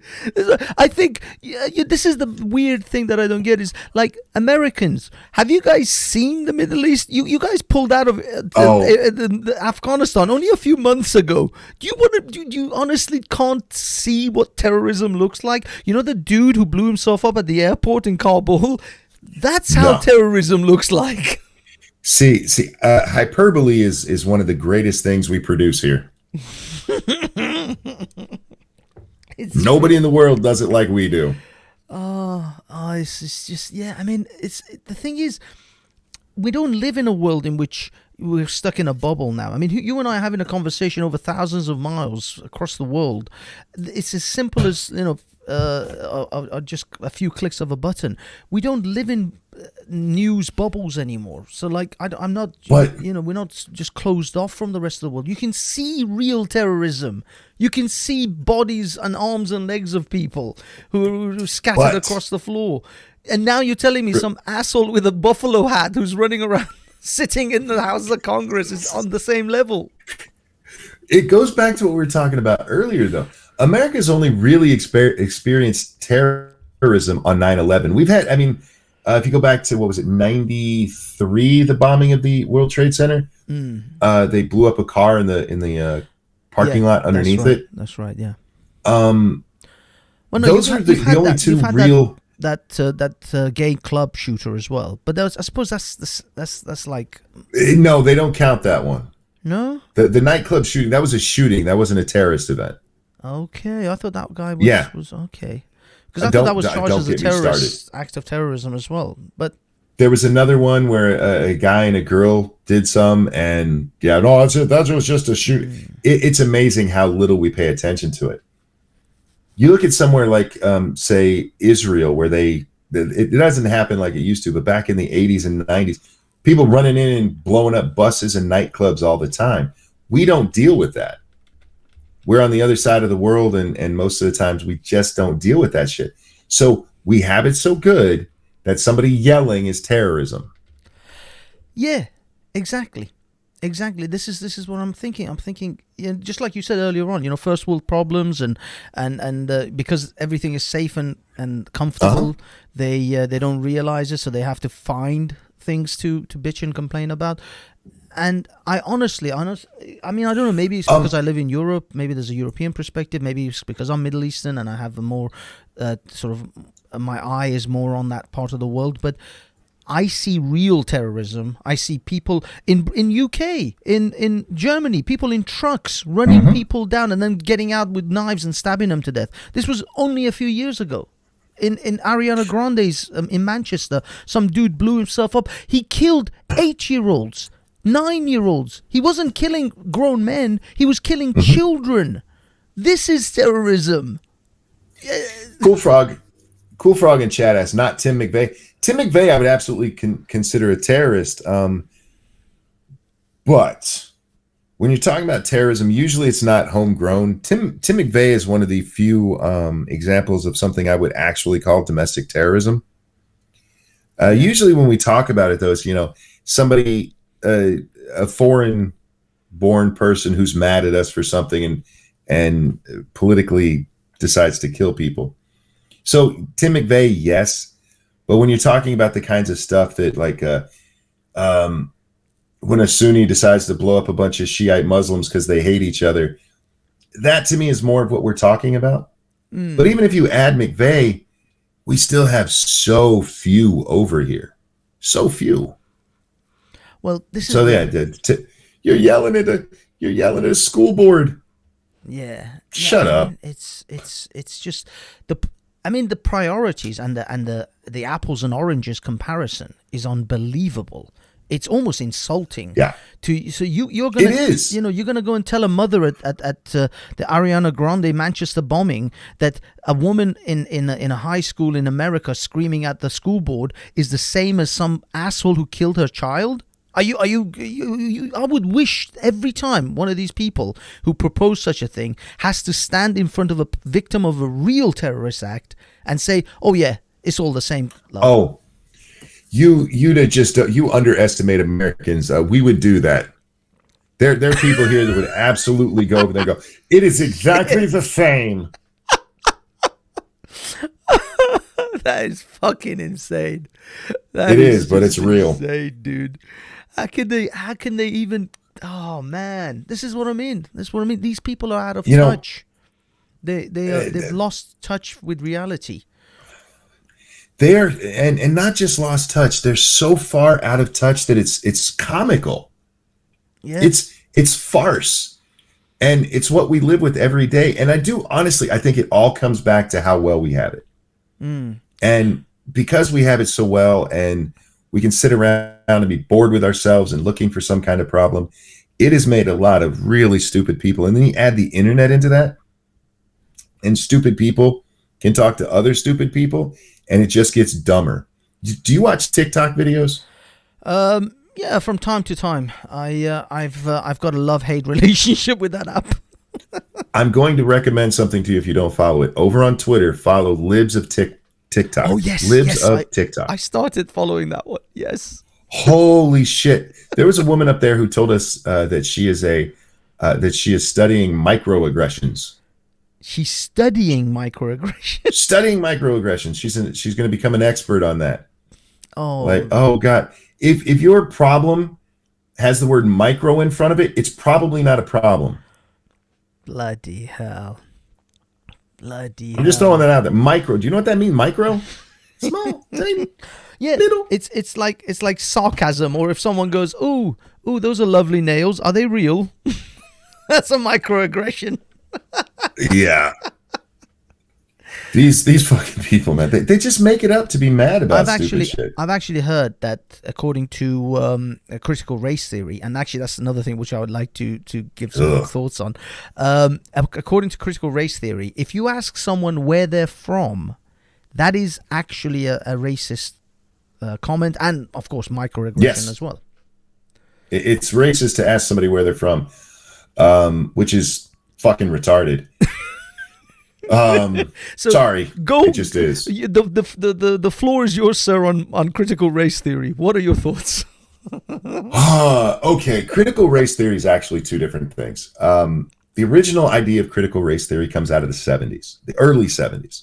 Right as the civil rights movement is wrapping up, you have these people, these college professors, who are pointing out that there are systemic problems in the United States still, specifically in the legal system, where there's still racial problems. Jump forward to today. You have people like Ibram X. Kendi, who finds this and transforms it from, okay, this is something legal, where we've actually gotten rid of all of that shit. We fixed it. But they grab it and they're like, everything. And then on top of that, you have conservatives who now attach anything stupid coming out of the race arguments to critical race theory. So you have the original critical race theory, and now you have this this conglomeration of all kinds of other shit that had nothing to do with it originally. Okay. And that's the stuff that they're talking about these days, because somebody said, if you don't teach critical race theory in school, they're not going to teach about slavery. Yes, they taught about slavery before anybody in the normal world had ever heard of critical race theory. It's become this flashpoint of stupidity is what it is. Go on. And in reality, it's just nonsense. They should just call it nonsense, because that's what it is. Yeah, I mean, like, the way they talk about in critical race theory as if they never discuss racism or slavery in schools. You literally, in America, don't you guys have Black History Month? Yeah, we gave them the shortest month too. But it's a whole month of discussing this one topic. Yeah. And if you're in school for that whole month, especially when you're in elementary school, it is a big deal. They talk about it a little less and less, at least when I was in school. By the time you get into middle school, they still talk about it. In high school, it's not as much, but it's not like it's never talked about. And then they still talk about, our racist past, especially slavery, during your history classes, even when it's not Black History Month. Nobody's trying to hide that slavery was there. But this is what's going on. The coldest month. Yeah, hey, Camel, they gave him the coldest, shortest month they could. Good job. It's still a whole month, though. It's still a whole month. Yeah, but I mean, every 4 years we give him an extra day, so that makes up for it. No, the whole idea right now is just to bring back racism. They want a race war. Yeah. They need that. They need us fighting with each other. And I have my reasons for why I think they do that. Mostly, I think it's for political expediency.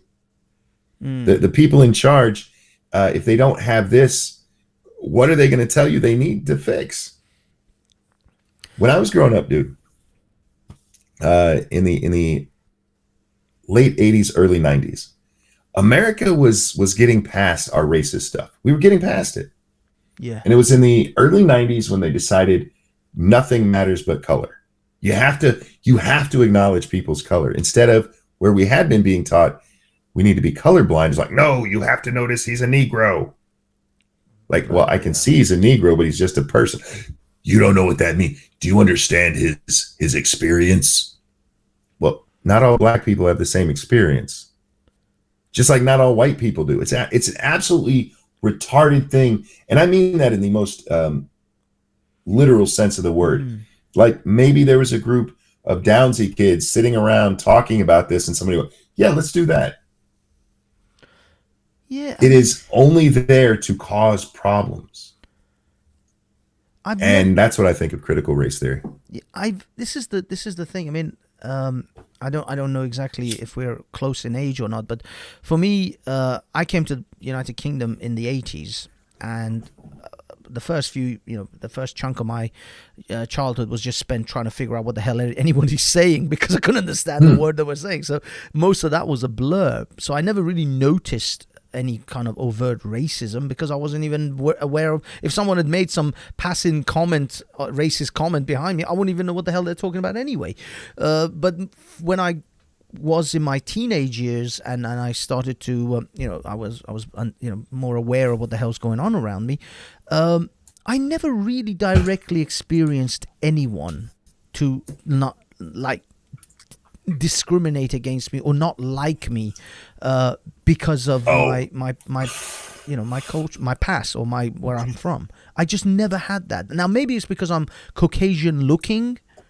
Maybe I can honestly say that yes, that would have probably made a difference, and I can't absolutely tell you what a black person's experience is compared to mine, because I am Caucasian looking. I mean, if I go to Spain or Greece, they literally think I'm Greek or Spanish, so they can't even tell the difference there. And in Britain, I blend in quite easily, but nevertheless, once people knew where I was from, I still never experienced direct racism. In the 90s, 2000, I just didn't. So I can't say I can put my finger on it and say, yeah, this is, and I had, a plethora of white English through and through, historically, they can go back generations, plus African or black Caribbeans and Indians. I mean, especially where I grew up, there was a lot of Indians.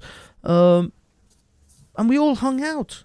We all rode motorbikes and just chilled. And I never had any one of my friends ever say, oh, you are this because you're Iranian, or you are that because you're Pakistani or Indian. Even here in America today, most people still get along. Most people, this is something that they're actually having to train people to be racist again. They're just doing it instead of, hey, white people hate black people. It's, hey, everybody hate white people. And it's this thing like, you were oppressed before you were born.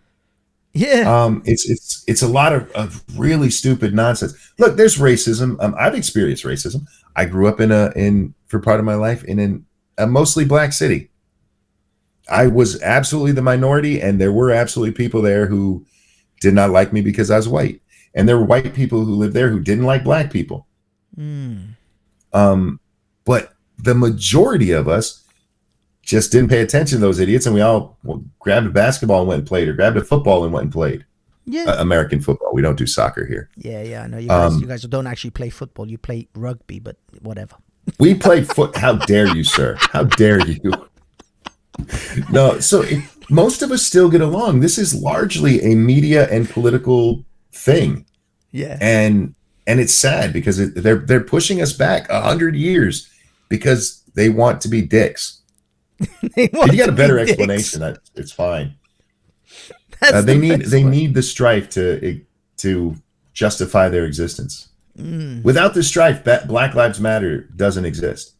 Yeah, absolutely. I mean, when you said at the beginning, like they're telling Afro-Caribbeans or African Americans, you were born into oppression. It's almost like the Christian concept of original sin. Like you were born sinful. It's even worse than that. There are people out there, Kendi's one of them, who teach that white people are born with sin. Kendi's thing is anti-racism. And the idea of anti-racism is admit you're racist or you're racist. Admit you're... That's like the perfect trap. Admit you're racist or you're racist. Is there any scenario in which I can't be racist? There's not. If you're white, there's no way you can do it. No way. You were born, by the very nature of the color of your skin, you are a racist. But that is in itself racism. It's absolutely racism. That's the irony. In itself is a racist statement that by the nature of your skin, you're racist. Yep. And if you point that out to people, like, that's not racist. What do you mean? Like, it's literally racism. Literally. How is it? Well, This can't be. This must be some kind of global international trolling. Sane I people wish it can't were. possibly look at this and go, "This makes sense." How? But see, they insist that other races can't be racist because it's privilege plus power. That's what they decided racism is. No, that's not what racism is. And so white people can be racist, but nobody else can, because in America, white people are the majority and have oppressed people. This is where my perspective. This is why I called so much bullshit on this, because from my perspective, I mean, first of all, on the global scale, India is the most racist place in the world. It's literally been. I Oh, think, no, only America's racist, dude. yeah, I know. That's what they're trying to convince you. But what I'm saying is, on the actual global, like, Go to Japan scale, and check that shit out. Exactly. Apart from, I mean, the Japanese are insanely racist, but apparently on the charts, or I think it was some sort of Pew, I got to find it again, India is classified as the most racist country in the world.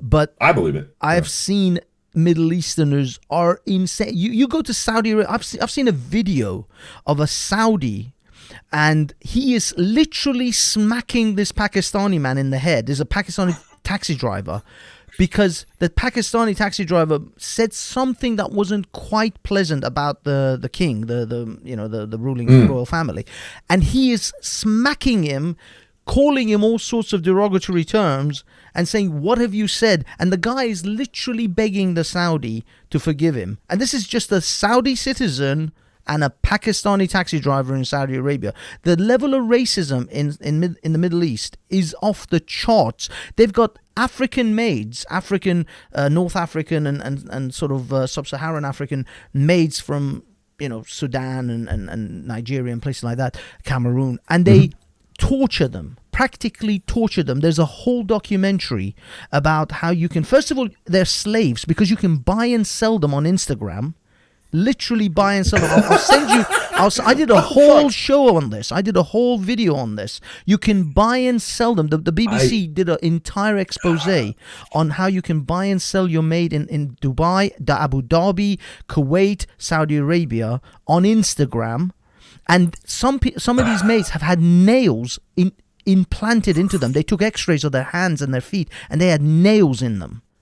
Where the owners I didn't mean to laugh. them. Just the idea that they're doing it on Instagram made me laugh there. It's on Instagram. Well, there's another Arab app as well that they have available, which they buy and sell on. But they're also available on Instagram. They're trading human beings. I mean, when this is what blows my mind when the left talk about how racist the West is and the racist white devil man, and in the Middle East they are buying and selling people today. Well, again, I mean, it goes back to the whole, no strike.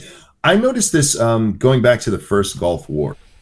It was amazing to me how many people, when that war broke out, that around me started acting as though it was Vietnam. Literally using the same kind of rhetoric and everything. I'm like, these are not even comparable. You can dislike the war, that's fine, but they just seem to want to be in that era, And I see a whole lot of that with these people. Like, I wish they were in the civil rights era, so that they could be there for that fight, and they're trying to bring it back so they have some fucking meaning in their meaningless lives. I know. Go out and paint or something. Find something better to do with your time than lying to people.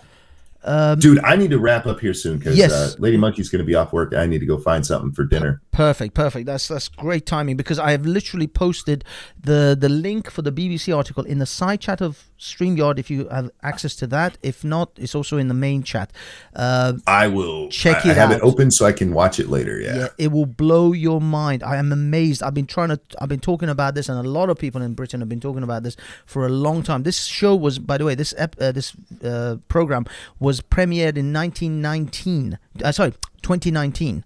So we're talking 2-3 years ago that this thing has been around, and although the BBC one has 2 million, hardly anyone talks about this. Next time any asshole talks about how racist the West is, just give them this video. That's all you need. Yeah. But again, dude, I'm not kidding when I say they will look at stuff like this and go, yeah, but you don't understand how hard we have it. They go, that's bad. But the other day, some white girl asked to touch my hair. Which, by the way, is a microaggression. Oh, of course. Now, why a real one. That's one that they point to a lot. Why white girl tried to touch my hair. White girls, please stop trying to touch people's hair. Oh, it's been awesome, Mr. Monkey. Thank you so much for doing this, and I hope we can get another opportunity to have another conversation like this later on. Oh, dude, absolutely. I really, really enjoyed this, and if I didn't have to go, I'd sit here and keep talking with you for hours. I've enjoyed this a lot. I know I knew we were gonna have a great conversation, and it has been. It's been amazing, and don't worry, we'll find another time. Give me a shout. As I said, I will stay up till 6 a.m. if I have to, and I'll make this happen for you.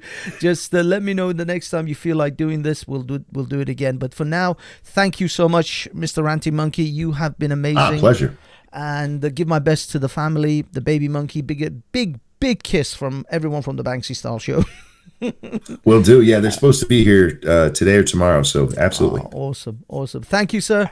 I will let you go. Have yourself a wonderful evening, and I'm gonna wrap this up and just sort of tell everyone goodbye.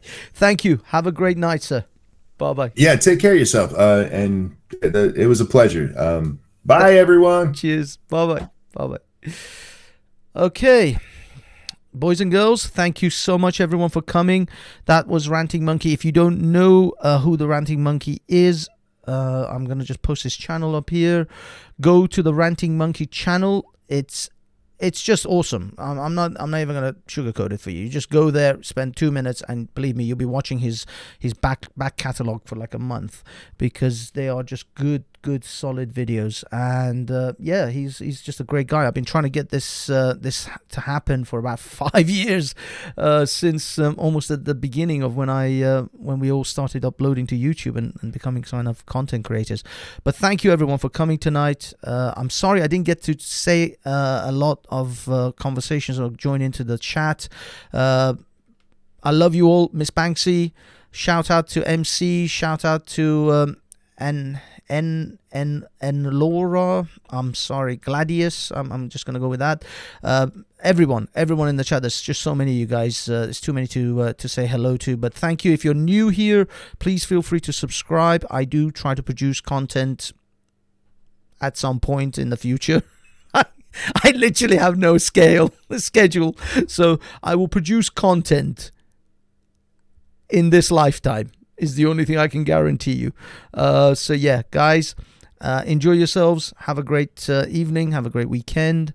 It's a Friday. I might actually, it's 10 o'clock. If I feel like it, I might do a drunk stream tonight. I don't know. I don't think so. I think it might be too much. But either way, have yourselves a great night. And this is the end of this show. I'm going to wrap it up now. And yeah, peace.